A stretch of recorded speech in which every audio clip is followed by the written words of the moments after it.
Hola, ¿qué tal amigos de YouTube? Mi nombre es Christopher y el día de hoy lo que vamos a ver es la demostración de lo que es el principio de la adición o de la suma, ¿vale? Aquí en MathWhammer. ¡Arrancamos!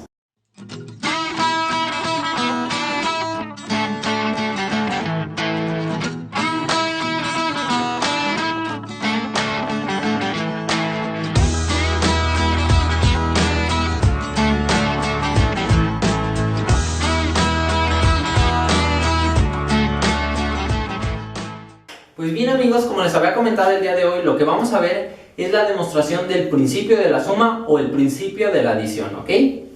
Ahora bien, para esto ustedes ya deben de saber realizar demostraciones por inducción y demostraciones por casos.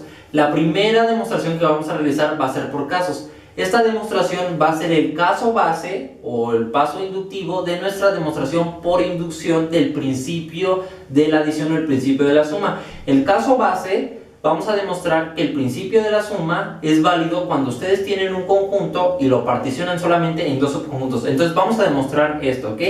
Entonces, ¿de qué nos habla?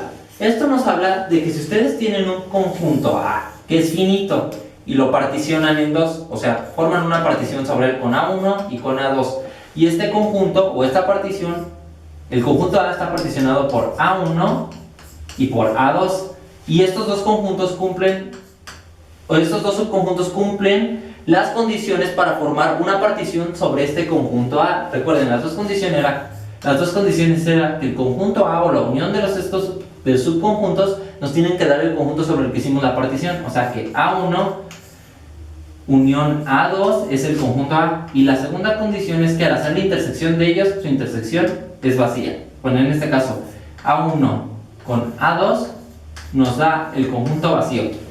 Nosotros vamos a verificar que si nosotros tenemos un conjunto que cumple estas dos cosas de aquí o estas dos condiciones o tiene una partición sobre él, va a cumplir o va a implicar que cumple el principio de la suma o el principio de la adición. Recuerden que esto de aquí es el principio de la adición. Ahora, ¿en qué consiste la demostración? Pues la demostración simplemente en lo que consiste es de que vamos a ver que cualquier elemento que pertenece a este conjunto de aquí va a aportar lo mismo a estos dos lados de la igualdad. Si ese elemento contribuye a ambos lados de la misma manera, significa que es igual, ¿ok? Entonces esta fórmula siempre será válida. Eso es lo que vamos a verificar. Ahora bien, ¿cómo vamos a proceder en la demostración? Pues nosotros supongamos que tenemos un elemento X que pertenece a este conjunto A, ¿ok? Entonces, como este elemento pertenece a este conjunto A, ¿qué puede pasar? Esto nos dice que el conjunto A está particionado por A1 y por A2. Si este X pertenece a A, debe de pertenecer a uno de estos dos. No puede pertenecer a los dos porque si no, la intersección no sería vacía. Entonces, como X pertenece a A, eso implica que X pertenece a A1 o que X pertenece al conjunto A2, ¿ok? Vamos a verificar, estos van a ser los casos de nuestra demostración. ¿Por qué? Vamos a verificar que si nosotros tenemos un elemento que pertenece a este conjunto, aporta de la misma manera estos dos lados de la igualdad, y que también si tenemos otro elemento que pertenece a este conjunto, aporta de la misma manera a estos dos lados de la igualdad, ¿ok? Entonces vamos a ver el caso 1, que va a ser cuando el elemento X pertenece a 1. Entonces vamos a ver cómo aporta a estos lados de la igualdad. Si ustedes se dan cuenta, como este X pertenece a 1, eso implica que también pertenece al conjunto A. Por lo tanto, de este lado de la igualdad aporta en una unidad. Entonces nos queda, aquí lo voy a poner, nos queda 1. Vamos a ver cómo aporta de este lado de la igualdad. Pues ese elemento X pertenece ¿a quién? Pertenece a 1. Como este elemento X pertenece a 1, aporta en 1 a la cardinalidad de A1. Y nos queda más. Vamos a ver, ese elemento, que en este caso es X, pertenece a 1. ¿Cómo aporta a la cardinalidad de A2? Pues ustedes se dan cuenta, por esta condición no aporta en nada. Entonces, esto nos queda 0. Si ustedes verifican esto, ¿cuánto les queda? 1 es igual a 1. O sea que cualquier elemento que ustedes tengan que pertenece, si el conjunto está particionado en 2, y el elemento pertenece en este caso al subconjunto A1, aporta de la misma manera a ambos lados de la igualdad, por lo tanto esa igualdad es cierta. Ahora vamos a ver el caso 2. El caso 2 va a ser cuando el elemento X pertenece al conjunto o al subconjunto A2. vamos a verificar que esto también cumple el principio de la suma. Si ustedes tienen un elemento X que pertenece al conjunto o al subconjunto A2, ¿qué va a pasar? Pues ese elemento a su vez pertenece al conjunto A, por lo tanto contribuye en una unidad a este lado de la igualdad, entonces nos queda 1. Vamos a ver cómo contribuye a la cardinalidad de A1. Pues como este elemento pertenece a A2, no puede pertenecer a 1 por esta condición de aquí. Entonces, a este elemento, bueno, a la cardinalidad de A1 contribuye en 0. Luego nos queda más. Vamos a ver cómo contribuye a la cardinalidad de A2. Pues como este elemento pertenece también a, bueno, pertenece a 2, porque este conjunto está particionado, ¿qué pasa? Contribuye también en 1 a su cardinalidad. Entonces aquí nos queda 1. Si ustedes de igual manera verifican esto, ¿qué les va a pasar? Queda que 1 es igual a 1. Y esta es la demostración de que el principio de la suma es válido para cuando ustedes tienen un conjunto que está particionado en dos subconjuntos. ¿Por qué esta es la demostración? Porque si ustedes se dan cuenta, demostramos que el elemento que pertenece a este conjunto aporta de la misma manera a estos dos lados de la igualdad, ¿ok? Siempre y cuando cumpla esto. Entonces, si ustedes su conjunto tiene 100 elementos, todos aportaron de la misma manera a estos dos lados de la igualdad, sin importar a qué parte o a qué subconjunto de la partición pertenecieran, ¿ok? Entonces, espero y esto haya quedado claro. Esto simplemente es la demostración del caso base, o que en este caso va a ser la demostración de que el principio de la suma se cumple cuando nosotros tenemos un conjunto que solamente lo particionamos en dos subconjuntos. Ya verificamos que en este caso cumple el principio de la adición, ¿ok? Ahora lo siguiente va a ser completar la demostración o generalizarlo cuando nosotros tenemos n subconjuntos, y eso va a ser por inducción. Entonces, pues veamos. Bien, entonces ahora lo que vamos a ver es la demostración por inducción. Recuerden que una demostración por inducción nos pide una base inductiva. En este caso, la base inductiva que utilizamos es esta. Cuando nosotros tenemos un conjunto y solamente ese conjunto lo particionamos en dos subconjuntos, demostramos ya que cumple el principio de la adición. Ahora tenemos que suponer que el principio de la adición es válido para cuando nosotros particionamos un conjunto en n subconjuntos, o sea que ese conjunto dividido o particionado en n subconjuntos cumple el principio de la adición, ¿ok? Entonces lo voy a escribir. Ahora el siguiente paso es, supongamos que el teorema, o en este caso el principio de la suma, que el principio es válido para un conjunto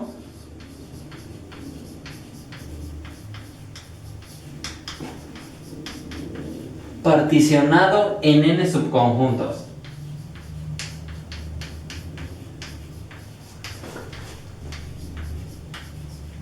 Este n pertenece a los naturales, ¿ok?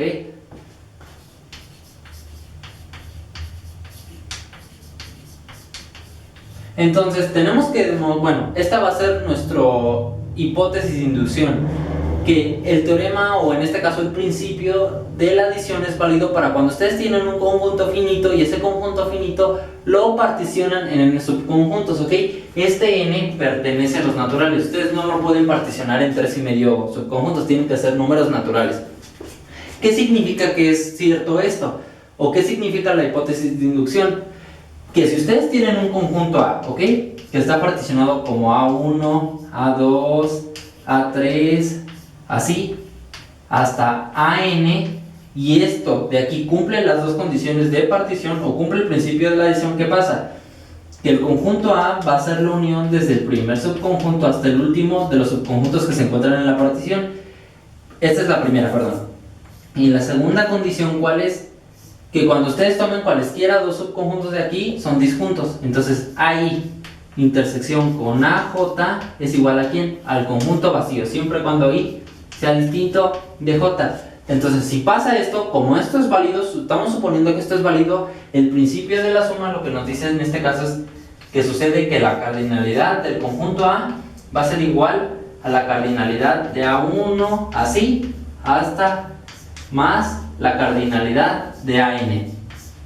Entonces vamos a suponer que esto se cumple cuando nosotros tenemos un conjunto y lo particionamos en n subconjuntos. Ahora lo que vamos a ver es demostrar que esto se cumple para un conjunto que lo particionamos en n más un subconjuntos, ¿vale? Bien, ahora tenemos que realmente comprobar que el teorema se cumple para cuando ustedes tienen un conjunto y lo particionan en n más un subconjuntos. Realmente es esto, que si ustedes tienen su partición, ¿ok? Tienen su conjunto y lo particionan en n más un subconjuntos. Y recuerden, estos subconjuntos realmente forman una partición, o sea, cumplen estas dos condiciones de aquí. Entonces va a suceder que la cardinalidad de este conjunto A va a ser la suma de las cardinalidades de todos los subconjuntos que se encuentran sobre la partición cuando son n más 1. Hasta ahorita nosotros no sabemos si es cierto eso, solo sabemos que cuando tenemos un conjunto que está particionado en dos subconjuntos se puede aplicar el principio de la suma o el principio de la adición. Y también sabemos que lo que nosotros supusimos es que si también tenemos un conjunto que lo particionamos en n subconjuntos nada más, también lo cumple, pero no en el caso cuando tenemos n más 1, ¿ok? Entonces ahora esa es la siguiente parte y es lo que vamos a ver. Ahora entonces lo que vamos a realizar es demostrar que realmente el principio de la suma o el principio de la adición se cumple para cuando ustedes tienen un conjunto que está particionado en n más un subconjuntos, ¿ok? Entonces nosotros, ¿cómo vamos a realizar eso? Primero pues tenemos que ver que si nosotros tenemos un conjunto que está particionado en n más un subconjuntos y cumple estas dos condiciones, también va a cumplir el principio de la adición. Entonces vamos a verlo gráficamente. Ustedes tienen su conjunto, ¿ok? Este es el conjunto A. Y ustedes aquí les está diciendo que tienen este conjunto A particionado por estos n más un subconjuntos. Entonces imagínense que ustedes tienen por aquí el A1, por acá tienen el A2, y así lo siguen particionando hasta que va a haber un punto en el que aquí quede el AN. Y aquí quede ¿quién? El AN más 1. ¿Ok? Entonces, ¿cómo vamos a hacerle para poder demostrar el principio de la suma? Que se cumple también para este caso. Pues lo que vamos a hacer es reparticionar este mismo conjunto. Al final lo que queremos es contar este mismo conjunto, que esté dividido en n más un subconjuntos o que esté particionado en n más un subconjuntos. Pero entonces lo que vamos a hacer para poder realizar esto es reparticionarlo. ¿Y cómo lo vamos a reparticionar? Lo que vamos a hacer es imaginar que todo este conjunto solamente tiene dos subconjuntos o que está particionado en solamente dos subconjuntos. ¿Para qué? Para poder aplicar el caso base. Si ustedes recuerdan, el caso base nos decía que cuando ustedes tienen un conjunto que solamente lo particionan en dos subconjuntos se le puede aplicar el principio de la adición. ¿Cómo le vamos a hacer para reparticionar este conjunto? Pues aquí siguen teniendo su mismo conjunto A. Ahora lo que vamos a hacer es todos los conjuntos desde la A1 hasta la N lo vamos a ver como si fuera un solo conjunto. Entonces nos quedaría algo así. Todo esto de aquí ahora le vamos a llamar A sub alfa. Entonces, ¿cómo vamos a definir A sub alfa? A sub alfa, ¿quién va a ser? Va a ser la unión desde el primer subconjunto hasta el enésimo de los A sub is, ¿ok? Todo esto es A sub alfa, A1, A2 y hasta N. Pero aquí nos sigue quedando ¿quién? A sub N más 1. Entonces, si ustedes se dan cuenta, reparticionamos el conjunto, ¿ok? O sea, este es el mismo conjunto A. El conjunto A ahora está particionado ¿por quién? Por A sub alfa y A sub N más 1. Esto realmente, si ustedes se dan cuenta, sigue formando una partición. ¿Por qué? Porque si ustedes hacen la intersección, bueno, la primera condición, ¿recuerdan cuál era? Era que el conjunto A en este caso va a ser ¿quién? La unión, bueno, va a ser la unión de A sub alfa con A sub N más 1. Y esto es cierto, ¿por qué? Porque todo esto de aquí, recuerden quién es esto. Entonces todo esto nos sigue dando el conjunto A, por lo tanto sigue cumpliendo. La segunda condición sigue cumpliendo la primera condición. Ahora, la segunda condición, ¿cuál era? Que al hacer la intersección de este conjunto con este, o de los que se encuentran en esta nueva partición, nos dé el conjunto vacío. Y eso también nos da el conjunto vacío. ¿Por qué? Porque si recuerdan, el conjunto lo estamos reparticionando. Lo único que hicimos fue verlo de una manera distinta, pero sigue teniendo los mismos elementos en sus mismos lugares. Entonces, los elementos que están aquí no van a tener nada en común con todo lo que están acá. Entonces la intersección de estos dos sigue siendo vacía por esta condición de aquí, ¿ok? La de la partición inicial. Entonces en este caso la intersección de A sub alfa con A sub N más 1, ¿quién es? Es el conjunto vacío. Y esto de aquí, ¿qué sucede? Esto es el caso base. Cuando nosotros tenemos un conjunto particionado en dos subconjuntos, cumple el principio de la adición. Entonces, ¿qué nos queda de aquí? De aquí podemos deducir que la cardinalidad de ¿quién? Del conjunto A es igual a la cardinalidad de A sub alfa más la cardinalidad de A sub N más 1. ¿Ok? Pero aún así, esto no es la demostración completa. Hasta aquí no hemos terminado. Lo único que demostramos es que la cardinalidad de este conjunto es la suma de estos dos de aquí. Ahora, lo que vamos a fijarnos es que este conjunto de aquí, a su vez, también cumple el principio de la adición. ¿Por qué? Porque si ustedes se dan cuenta, este conjunto, ¿cuántos subconjuntos tiene? Tiene n más 1 subconjuntos. Por lo tanto, lo que vamos a ver es que el conjunto A sub alfa está particionado ¿por quién? Por A1, A2, así, ¿hasta quién? Hasta AN. Y esto también es cierto. ¿Por qué? Si ustedes se fijan, esto cumple las dos condiciones. ¿Por qué? Porque ahora no nos vamos a fijar que, bueno, lo que nos tenemos que fijar es que esto forma una partición sobre A sub alfa, no sobre todo el conjunto A. Pero si ustedes se dan cuenta, estos forman una partición sobre este conjunto, porque la unión de todos ellos, ¿quién nos da? Nos da el conjunto A. Entonces cumple la primera condición. ¿Por qué la cumple? Porque incluso nosotros así definimos A sub alfa. La cumple, ¿ok? Ahora vamos a ver la segunda condición que también la cumple. O sea que A sub I intersección A sub J es al conjunto vacío. Vamos a verificar que cuando nosotros tomemos cualesquiera dos conjuntos de aquí o dos subconjuntos de aquí, su intersección es vacía. Y esto también es cierto. ¿Por qué esto es cierto? Porque si ustedes recuerdan, desde un inicio todos estos conjuntos eran disjuntos. ¿Por qué?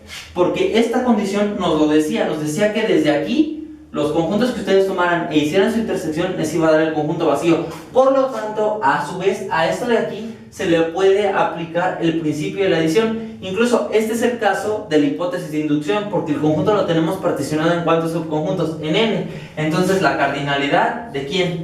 De A sub alfa es igual a la cardinalidad de A1 más la cardinalidad de A2, así, ¿hasta quién? Hasta la cardinalidad de AN. ¿Ok? Entonces vamos a regresar a esta parte que teníamos aquí. Entonces, ¿qué nos queda? Que la cardinalidad de nuestro conjunto A, ¿quién va a ser? La cardinalidad de A sub alfa, pero la cardinalidad de A sub alfa es esto. Entonces nos queda la cardinalidad de A1 más la cardinalidad de A2, así, ¿hasta quién? Hasta la cardinalidad de AN. Que esto solamente de aquí es la parte de A sub alfa, pero a su vez nos queda más la cardinalidad de A sub n más 1. ¿Ok?